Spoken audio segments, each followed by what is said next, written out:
दोस्तों, आज हम आपको एक ऐसी सच्ची घटना सुनाने जा रहे हैं जो सुनने में भले ही एक डरावनी फिल्म की तरह लगे, लेकिन यह पूरी तरह सच है। यह घटना है गुजरात के एक अहमदाबाद शहर के ओढ़व इलाके की, जहां 3 जून 2017 की रात एक ऐसी वारदात हुई जो आज भी लोगों के दिलों में डर और हैरानी पैदा करती है। इस कहानी में एक बेटे की मां के लिए प्यार, एक शातिर हत्यारे की साजिश और एक ऐसी सजा जो इंसाफ की मिसाल बन गई। साल था 2017 और तारीख थी 3 जून। गर्मी का मौसम था और अहमदाबाद का ओढ़व इलाका अपनी चहल पहल के लिए जाना जाता था। यह एक औद्योगिक क्षेत्र था जहां फैक्ट्रियां, छोटे मोटे दुकानें और मध्यम वर्ग के लोग रहते थे। मकान नंबर D147 एक साधारण सा घर था जहां 55 साल की कंचनबेन अपने 36 साल के बेटे विपुल के साथ रहती थी। कंचनबेन एक साधारण महिला थी जो अपने परिवार की देखभाल में दिन रात लगी रहती थी। विपुल एक मेहनती युवक था जो अपनी पत्नी सुजाता और मां के साथ खुशहाल जिंदगी जी रहा था। लेकिन क्या आपको पता है दोस्तों, कभी कभी जिंदगी में एक छोटा सा फैसला सब कुछ बदल सकता है। क्या आपको लगता है यह परिवार इस रात को भूल सकता था? रात के करीब 8 बजे थे। बाहर का माहौल शांत था सिवाय कुछ सड़कों की आवाजों के। तभी एक 34-35 साल का दुबला पतला शख्स, जिसका नाम बाद में बलदेव चौहान के रूप में सामने आया, कंधे पर एक कपड़े का झोला लटकाए हुए मकान नंबर D147 के पास पहुंचा। उसका चेहरा गंभीर था और आंखों में एक अजीब सी चमक थी। उसने इधर उधर देखा जैसे वह सुनिश्चित करना चाहता था कोई उसे न देखे। फिर उसने धीरे से घंटी बजाई, दरवाजा खुला और कंचनबेन बाहर आई। जैसे ही उन्होंने उस शख्स को देखा, उनके चेहरे पर हैरानी और थोड़ा सा डर साफ दिखाई दे रहा था।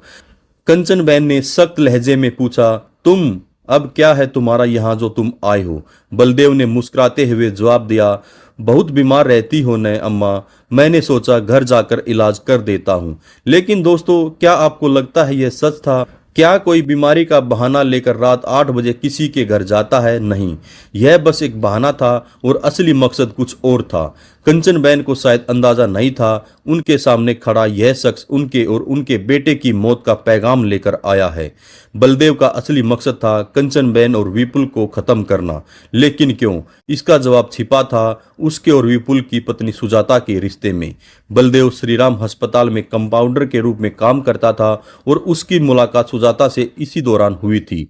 धीरे धीरे यह मुलाकात प्यार में बदल गई, लेकिन यह प्यार गलत था क्योंकि सुजाता पहले से शादीशुदा थी।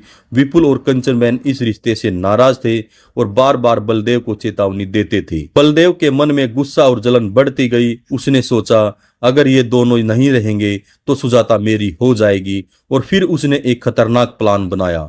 29 मई 2017 को उसने कुल्हाड़ी, चाकू और हंसियां जैसे हथियार खरीदे। उसने हर कदम सोच समझकर चला। उसने अपने कपड़े और हथियारों को छिपाने की योजना भी बना ली। दोस्तों, क्या आपको लगता है कोई इतनी ठंडे दिमाग से हत्या की योजना बना सकता है? यह सोचकर ही रोंगटे खड़े हो जाते हैं। जो भी दोस्त हमारे चैनल पर नए हैं, प्लीज चैनल को सब्सक्राइब जरूर कर लें और वीडियो को लाइक करें। जैसे ही कंचनबेन ने दरवाजा खोला, बलदेव ने अपने झोले से कुल्हाड़ी निकाली और बिना देर किए उस पर वार करना शुरू कर दिया। कंचनबेन चीख भी नहीं पाई। खून से लथपथ होकर वे जमीन पर गिर पड़ी। बलदेव ने बुदबुदाया, हर बार जब मैं सुजाता के साथ रहने की कोशिश करता था, यह महिला रास्ते में आ जाती थी। लेकिन कहानी यहीं खत्म नहीं हुई। इसी बीच विपुल घर लौटा। उसने दरवाजे पर खून और अपनी मां को देखा और डर के मारे चीखा, तुमने क्या किया? तुमने मेरी मां को मार डाला। लेकिन बलदेव ने बिना रुके विपुल पर भी हमला कर दिया। उसने कुल्हाड़ी से कई वार किए और विपुल भी खून से लथपथ होकर गिर पड़ा। दो माँ बेटे जो एक दूसरे के लिए सब कुछ थे, एक पल में इस दुनिया से चले गई। बलदेव ने कंचनबेन की लाश को एक साड़ी में लपेटकर छिपाने की कोशिश की और विपुल की लाश को एक बोरे में भर दिया। फिर वह थकावट के मारे बेडरूम में लेट गया जैसे कुछ हुआ ही न हो। इसके बाद वह मौके से फरार हो गया। दोस्तों, क्या आपको लगता है कोई इतनी बेरहमी से हत्या करने के बाद आराम से सो सकता है? यह सोचकर ही मन सिहर उठता है। पिछली रात की खामोशी के बाद अगले दिन घर से बदबू आने लगती है। पड़ोसियों ने इसकी शिकायत पुलिस को दी। 6 जून 2017 की सुबह 8 बजे मकान नंबर D147 पर पुलिस पहुंचती है। जब उन्होंने अंदर जाकर देखा तो उनके होश उड़ गई। कंचनबेन और विपुल की लाशें सड़ने की हालत में थी। कीड़े उनके शरीर पर रेंग रहे थे और मांस हाथ से निकल रहा था। यह नजारा देखकर पुलिस को भी उल्टी आने लगती है। पुलिस ने तुरंत जांच शुरू कर दी। उन्होंने घर से खून के नमूने लिए और आसपास के सीसीटीवी फुटेज खंगाले। एक फुटेज में एक दुबला पतला शख्स झोला उठाए दिखाई दे रहा था, जो रात 8 बजे के आसपास वहां से गुजरा था। पुलिस ने इस हुलिये के आधार पर जांच शुरू की। उनका शक श्री राम अस्पताल के कंपाउंडर बलदेव चौहान पर गया। कंचनबेन की बहू सुजाता ने भी पुलिस को बताया कि विपुल की पत्नी का किसी हॉस्पिटल के कंपाउंडर से चक्कर था। पुलिस ने बलदेव के घर और अस्पताल के पीछे छानबीन की। वहां से उन्हें दबे हुए हथियार, कुल्हाड़ी, चाकू और हंसियां मिली। साथ ही जले हुए कपड़ों की राख भी बरामद हुई, जिसमें खून के धब्बे पाए गए। फोरेंसिक जांच में यह साबित हुआ ये कपड़े और हथियार उसी वारदात से जुड़े थे। पुलिस ने बलदेव को गिरफ्तार किया और पूछताछ शुरू की। बलदेव ने पहले तो इनकार किया, लेकिन सबूतों के सामने उसे सच कबूल करना पड़ा। उसने बताया उसने हत्या के लिए हथियार 29 मई 2017 को खरीदे थे और वारदात के बाद इन्हें अस्पताल के पीछे दबा दिया था। उसने अपने खून से सने कपड़े भी जला दिए थे। दोस्तों, क्या आपको लगता है इतने सारे सबूतों के बावजूद कोई बच सकता है? यह सवाल आपके दिमाग में जरूर घूम रहा होगा। 24 अगस्त 2017 को पुलिस ने बलदेव के खिलाफ अहमदाबाद सिटी कोर्ट में चार्जशीट दाखिल की।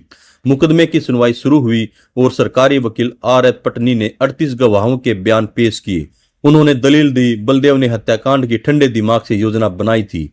बचाव पक्ष के वकील ने कहा कोई प्रत्यक्षदर्शी नहीं था और बलदेव का कबूलनामा जबरदस्ती लिया गया था, लेकिन फोरेंसिक साक्ष्य, खून के धब्बे, जले कपड़े और हथियार बलदेव के खिलाफ बोल रहे थे।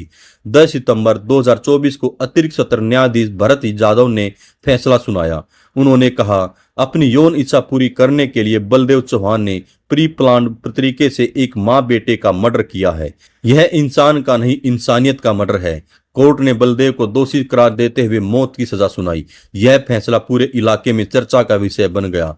एक सवाल जो आज भी लोगों के मन में है, वह सुजाता की भूमिका। क्या वह इस साजिश में शामिल थी? पुलिस ने सुजाता से पूछताछ की, लेकिन उसके खिलाफ कोई ठोस सबूत नहीं मिला। कुछ लोग कहते हैं वह बलदेव के साथ थी, जबकि अन्य मानते हैं वह अनजान थी। दोस्तों, क्या आपको लगता है सुजाता बेकसूर थी या उसने भी इस वारदात में कोई भूमिका निभाई? यह सवाल आज भी रहस्य बना हुआ है। इस डबल मर्डर केस ने पूरे ओढ़व और अहमदाबाद को हिलाकर रख दिया। पड़ोसियों ने बताया कि कंचनबेन और विपुल बहुत अच्छे लोग थे और उनकी हत्या ने उनके परिवार को तोड़ दिया। सुजाता अपने मायके चली गई और उसका क्या हुआ यह किसी को नहीं पता। बलदेव की मौत की सजा ने लोगों को इंसाफ का भरोसा दिलाया, लेकिन यह दर्द कभी खत्म नहीं हो सकता जो इस परिवार ने झेला। दोस्तों, यह कहानी हमें सिखाती है गलत रिश्ते और जलन से कितना बड़ा नुकसान हो सकता है। क्या आपने कभी सोचा है एक पल का गुस्सा किसी की जिंदगी बर्बाद कर सकता है? यह सोचकर ही मन दुखी हो जाता है। दोस्तों, यह थी ओढ़व डबल मर्डर केस की पूरी कहानी। कंचनबेन और विपुल की आत्मा को शांति मिले और हम सब इस कहानी से सीख लें, गलत इरादों का अंत हमेशा बुरा होता है। दोस्तों, अगर आप सभी को हमारी कहानी अच्छी लगे तो हमारे चैनल को लाइक, शेयर और सब्सक्राइब जरूर करें। नमस्कार, धन्यवाद, जय हिंद, जय भारत।